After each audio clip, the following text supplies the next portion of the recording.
Now, although the core of self-esteem is an earned confidence in one's power to think and to produce, which Americans have earned in abundance, full self-esteem requires that one self-consciously value oneself.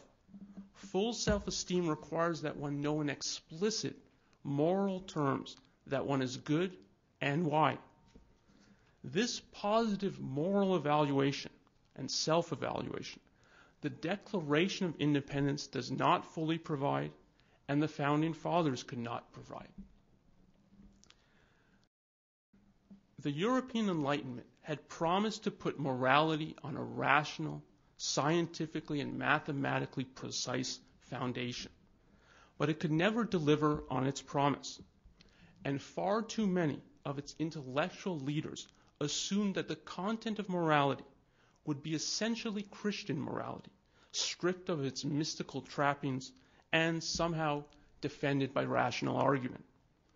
The Founding Fathers agreed with the European intellectuals. Jefferson, for instance, made his own compilation of Jesus' teachings. Jefferson's compilation, which omits the miraculous from the New Testament, includes the Sermon on the Mount. Indeed, Jefferson in a letter refers to Jesus as, quote, the sublime preacher of the Sermon on the Mount, close quote. Now ask yourself this: does the Sermon on the Mount not indict Jefferson and the other Founding Fathers as evil?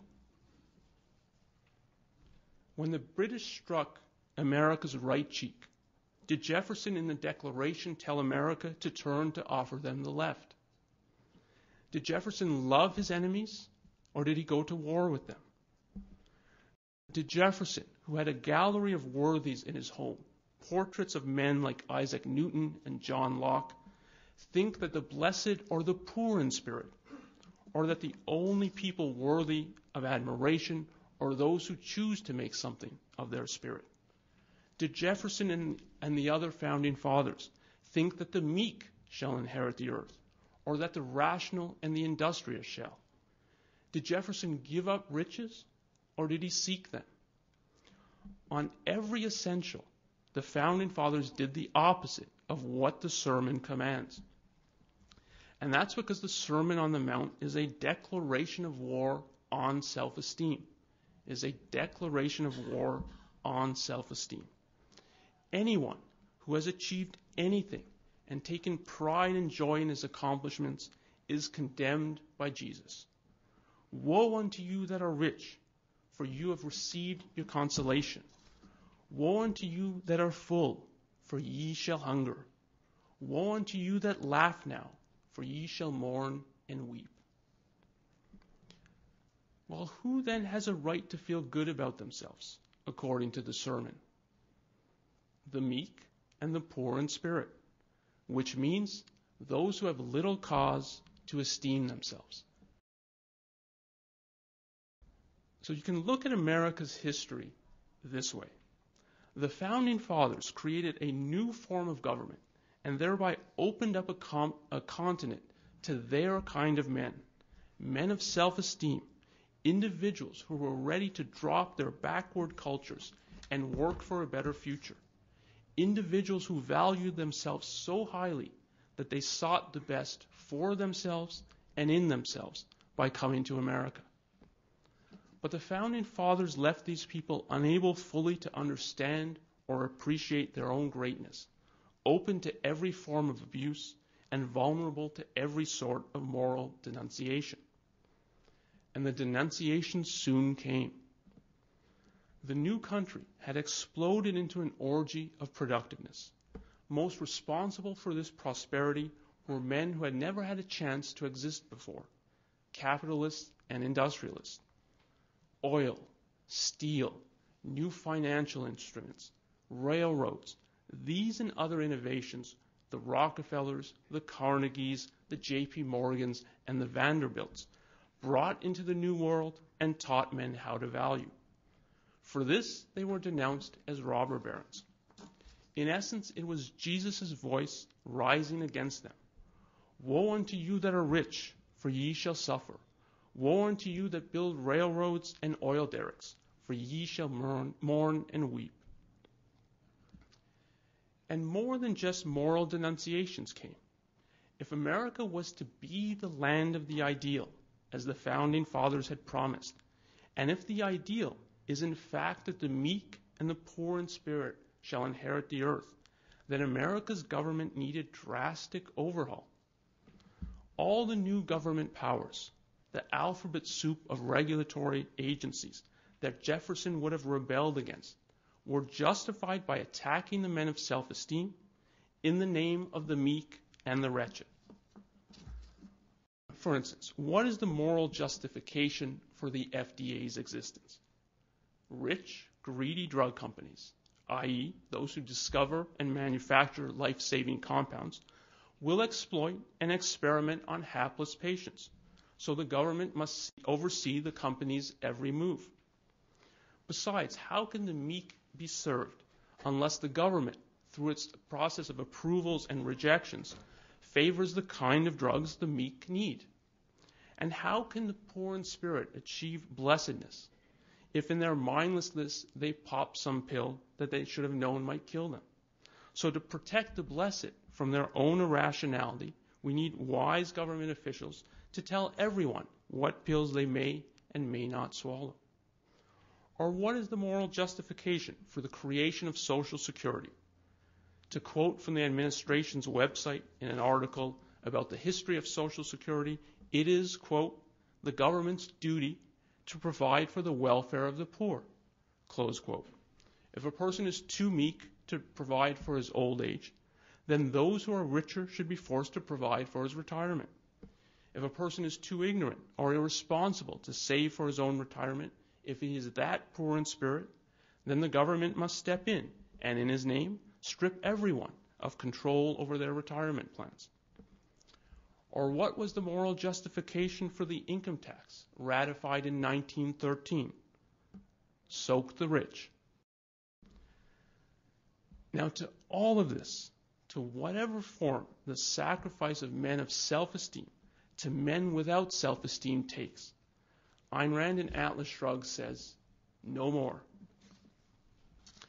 In one of the world's great acts of independence, Ayn Rand declares, in effect, that the essence of the Sermon on the Mount, along with everything it presupposes and everything it implies, is evil. The idea that the good consists in achieving the good of others, of your neighbors, of your country, even of your enemies, of anyone or anything, real or imagined, that is not you. The idea that you must sacrifice your personal values without even the expectation of return. The idea that nobility means being selfless and wickedness means being concerned with self. The idea that morality is synonymous with altruism and immorality synonymous with egoism. All of this is challenged in Atlas Shrugged. Of this whole approach to good and evil, Ayn Rand asked questions no one dared to ask. What, she asked, is the good according to this morality? Now, supposedly, it's that you achieve the good of others. But what then is their good? Well, presumably that they achieve the good of still other people. But then we're again faced with the same unanswered question. What is the good of these other people? To the question, what is the good, this approach to morality actually offers no answer. It gives you only a chain of arrows leading to nowhere, a string of zeros adding up to nothing. The code upholds no ultimate value, no positive ideal. It is unconcerned with the main task of ethics, namely of defining the good that men must live up to. Now, what does this do to men in actual practice? It means that it's impossible to know whether one has ever achieved the good or failed in the attempt. Now, what does this do to a man of self-esteem? To anyone striving to be good, this code declares that you have never done enough, no matter how much you've sacrificed. You can never achieve your own moral perfection. You can never reach the good. Have you ever wondered why the demands for sacrifice can continue to grow and grow? The income tax, for instance, started off as something that would only, of course, apply to the very rich, and which, of course, would be capped at 7% of income. But then it grew to 15%, 20%, 25% of all income, and included in its clutches more and more productive citizens. Now, can we at any stage protest that we've sacrificed enough, that we've already achieved the good of others? Don't be so naive. Who said the good is achievable? Or why is it, decade after decade, as the U.S. pours money into Asia, Africa, and the Middle East, still more handouts are demanded from us? Can we ever protest that we've sacrificed enough, that we've achieved the good of others? Don't be so naive. Why do you think the good is achievable? Therefore, the result to any rational person striving to be good is a state of moral anxiety, self-doubt, and guilt.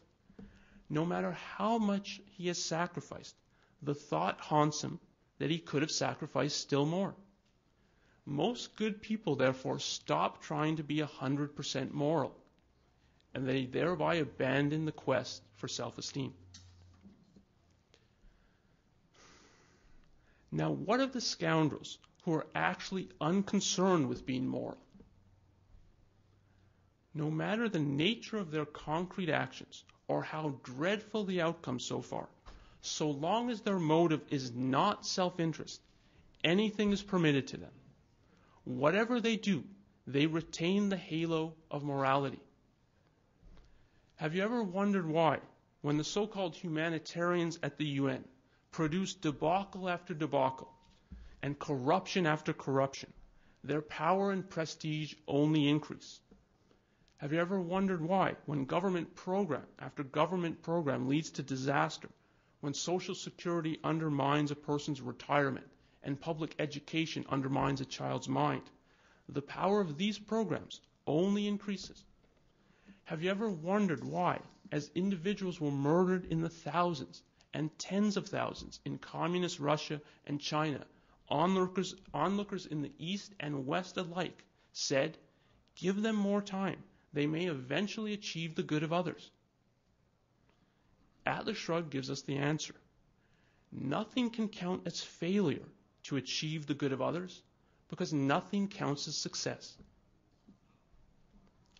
To quote from Atlas, quote, "The good of others is a magic formula that transforms anything into gold, a formula to be recited as a guarantee of moral glory and as a fumigator for any action, even the slaughter of a continent.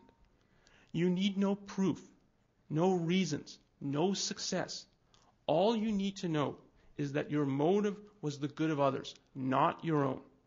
Your only definition of the good is a negation. The good is the non-good for me." Close quote.